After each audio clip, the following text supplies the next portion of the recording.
Star Wars is a dead franchise. No. Star Wars is a dying franchise. No. Star Wars is on its way to becoming a dormant franchise.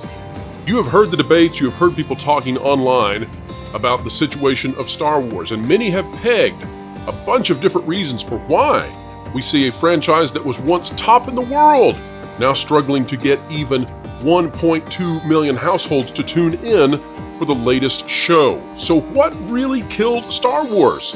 Folks, I am going to break this down in a psychological way and explain to you how it is that Star Wars was killed and whether or not it can ever be revived.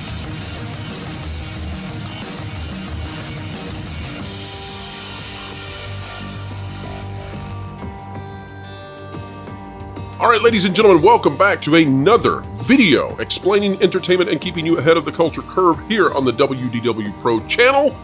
And folks, we are in for quite the monologue today. I am going to give a dissertation on a galaxy far, far away and explain to you why psychologically, not politically, not ideologically, but psychologically, Star Wars has put itself in a situation where it is at least very nearly dead.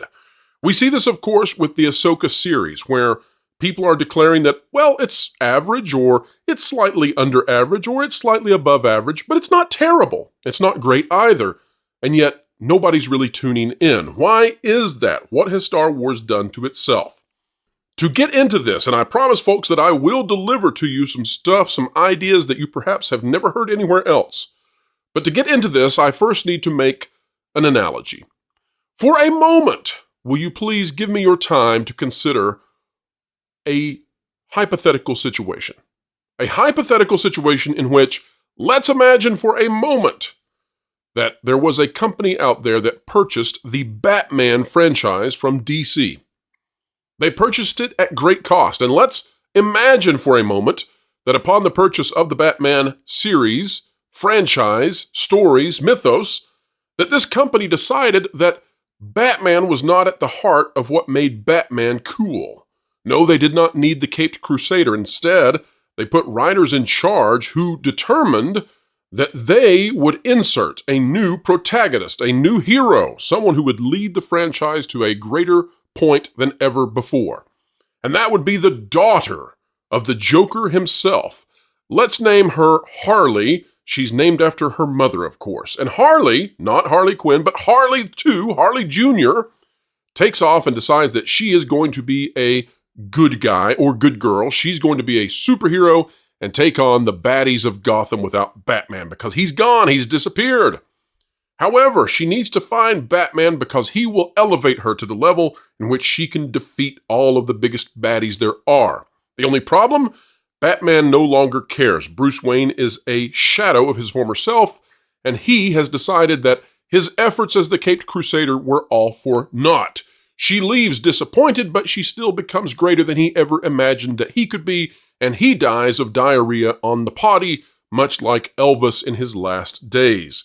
However, Harley Jr., of course, not Harley Quinn, she is able to defeat the Joker himself, defeat her own father. And then, as a way of celebrating, she takes on the name of Wayne. Because Bruce Wayne, while he was so pathetic in the end, she was better and in virtued, perhaps, his name better than he ever could have. And so Harley Wayne is the way the story ends.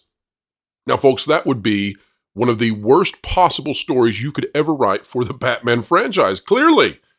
But it is parallel to what Star Wars did with the Rey saga, the trilogy, in which Star Wars and the people behind it, Kathleen Kennedy, Lucasfilm, and more, clearly misunderstood, just like if they would have done this with Batman, they would have clearly misunderstood that franchise, so they misunderstood Star Wars. You see, I believe that the people behind Lucasfilm and Disney, Kathleen Kennedy and her cohorts, they thought that Star Wars was something akin to a font style. They thought it was something akin to a musical score. They thought it was something akin to spaceship iconography. They missed out on the fact that it is in fact a family drama and that it speaks deeply into the psyche of people because of that family and because of that family dynamic and because it deals with the sins of family and how one deals with redemption of sins. That is at the heart of Star Wars, but that is far beyond what they could understand. And as a result, just as I tried to bring into clarity with the Batman analogy, they wrote themselves into an absolute brick wall because they made as concrete canon the idea that a different family, the villainous family, had usurped the Skywalkers, Anakin and Luke and Leia, and instead it is the Palpatines who win. For Rey is the progeny of, well, the Emperor. And she takes on the Skywalker name for no apparent reason.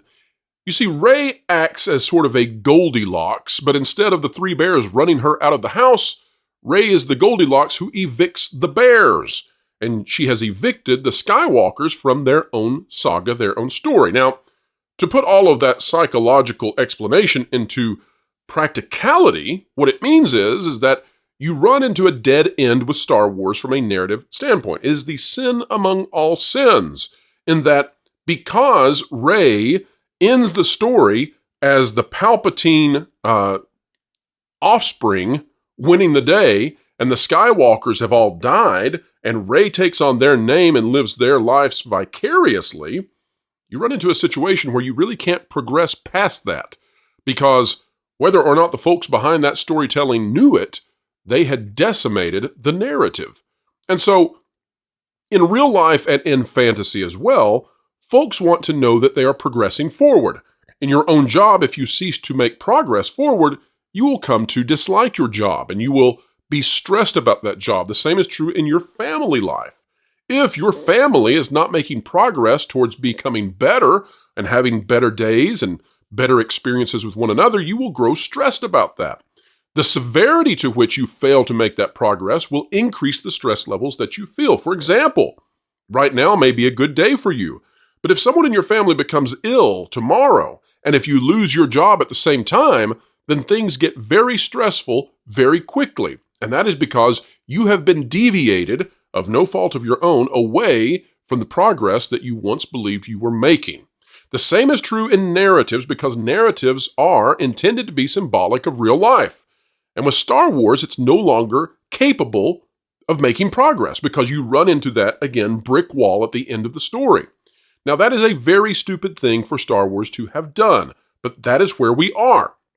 And that had essentially killed Star Wars. We see that not only in the fact that people largely left the franchise, but also we see it in the box office results. We see it in the streaming results. But there was one exception to this, and that is where we come into The Mandalorian. You see, Star Wars was not dead when The Mandalorian came about because The Mandalorian provided hope to fans that there was a detour around that brick wall.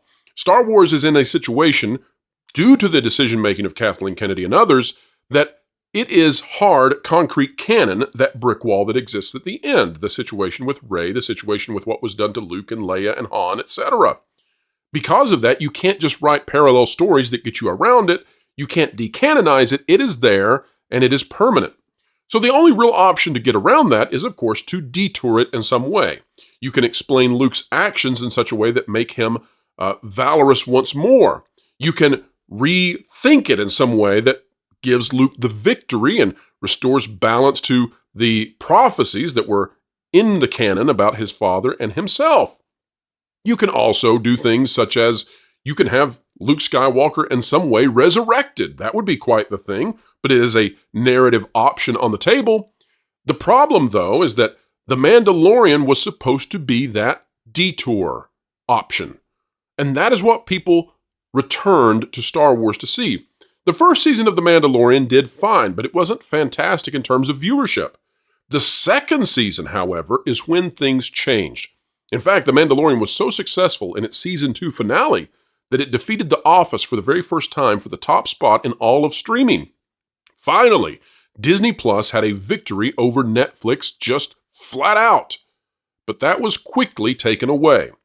Some blame it on the firing of Gina Carano, and yes, that was quite damaging. We could play the semantic game here of talking about whether or not she was let go, fired, or not renewed. The bottom line is that she had a series dedicated to her, and when it came time for her contract to be renewed, she was ceremoniously let go in an effort to humiliate her. Her contract was not fulfilled, and the series was gone. When Gina Carano exited Star Wars, also, as we said, her series exited Star Wars, and thus the plan that Jon Favreau had almost assuredly crafted when he came in to do The Mandalorian. As a result, the detour was gone. The roadway that would get you around the brick wall was no more. And clearly, it was hurriedly decided to finish up the storyline that had been given to Luke Skywalker and Grogu, that's Baby Yoda, and instead of getting some sort of fantastic story about Grogu being trained as a Padawan and perhaps Luke, his actions in the sequel trilogy being all about trying to protect the knowledge that Baby Yoda existed somewhere, all of that was gone. Now, to return back to that Season 2 finale, though, what made The Mandalorian so successful? It was the reappearance of Luke. It was the knowledge that Luke existed, was a part of this universe, and that we may get the opportunity to get around that brick wall that lay at the end of the timeline for Star Wars.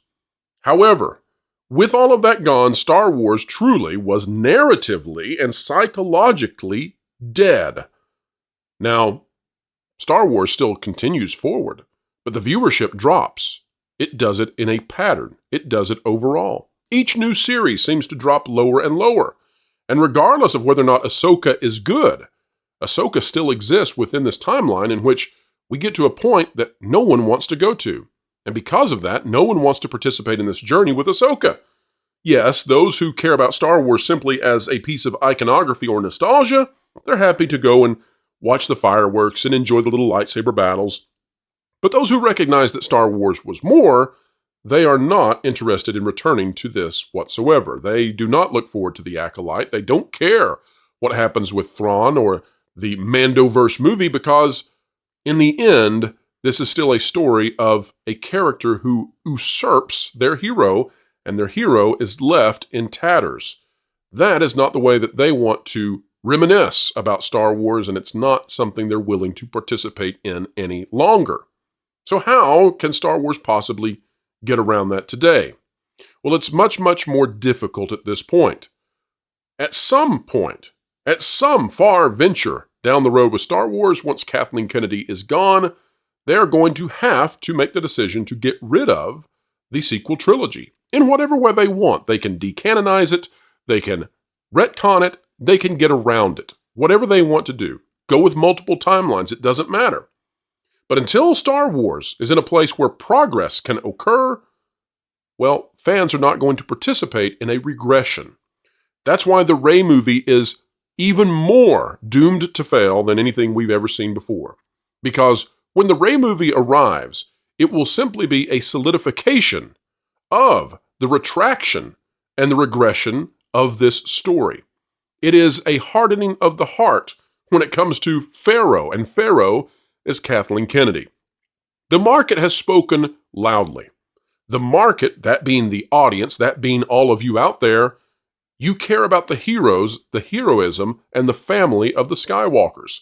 They resonated for a reason, for a psychological reason. And it makes no sense, and it is not progressive for Rey to come in and take over that spot. It is also not keen to eradicate the options for getting around the Rey situation, which is what The Mandalorian was. Until we get to that point where we find some kind of semblance of an answer of how we can possibly get around Luke Skywalker's demise, the dissonance with the story that it once was and what fans wish for it to be, then we are in that same scenario as if there were a Batman story out there where Batman is not the hero, Joker's offspring is, and Joker's offspring takes on the Wayne name. It's just as ludicrous as where we are now with Star Wars. From a fictional standpoint, from a narrative standpoint, from a psychological standpoint, and yes, from a financial standpoint, this is a failure, and there is no way around it. However long it takes Disney to determine that they have failed, well, we'll see how that plays out. But I am afraid that the great performances of Rosario Dawson, should they exist in the future, I'm afraid that the great writing of Dave Filoni, if he can so do, I'm afraid that they will all be for naught so long as folks know where this road leads, and this is a road with a destination to which nobody really wants to go. Well, folks, that is the explanation of what is going on with the death of Star Wars, why we see the ratings so low for Ahsoka, and how The Mandalorian actually was the death knell for Star Wars. No, it wasn't the sequel trilogy, because there was hope that you could get around those. But The Mandalorian, with the Book of Boba Fett, and the destruction of the Gina Carano series, Rangers of the New Republic, all of that is what led us to this point today where it's very difficult to fathom a way around the sequel trilogy. And until Disney can manage to come up with some way of doing so, or at least acknowledge they have to, fans will not be returning in the numbers that they need to justify this franchise and the budgets behind it. It's a sad thing. It's also sad to see what they have done to George Lucas and his vision for how he wanted to construct that narrative. But folks, if you like content like this, if you like deep analysis and psychological understanding of what makes us enjoy or dislike our favorite fictions, consider clicking the like button, share, subscribe, and when you click it, you stick it to the algorithms, it's the notification bell. This explanation has come to an end. However, the commentary begins, and yes, I do read your comments. I care about what you think. I covet your commentary, in fact, so please drop your thoughts down below. If you've not shared this out on the social medias that you prefer, please consider doing so. And folks, as we always say as we wrap it up here on this channel with each and every show we do, wherever you are and whatever you're doing, keep learning, keep growing, and keep having fun. Floral, it's time for you to walk the plank. What? Why? Because you haven't subscribed to WDW Pro yet. Nor bookmark thatparkplace.com on your web browser to get great articles from great contributors. What?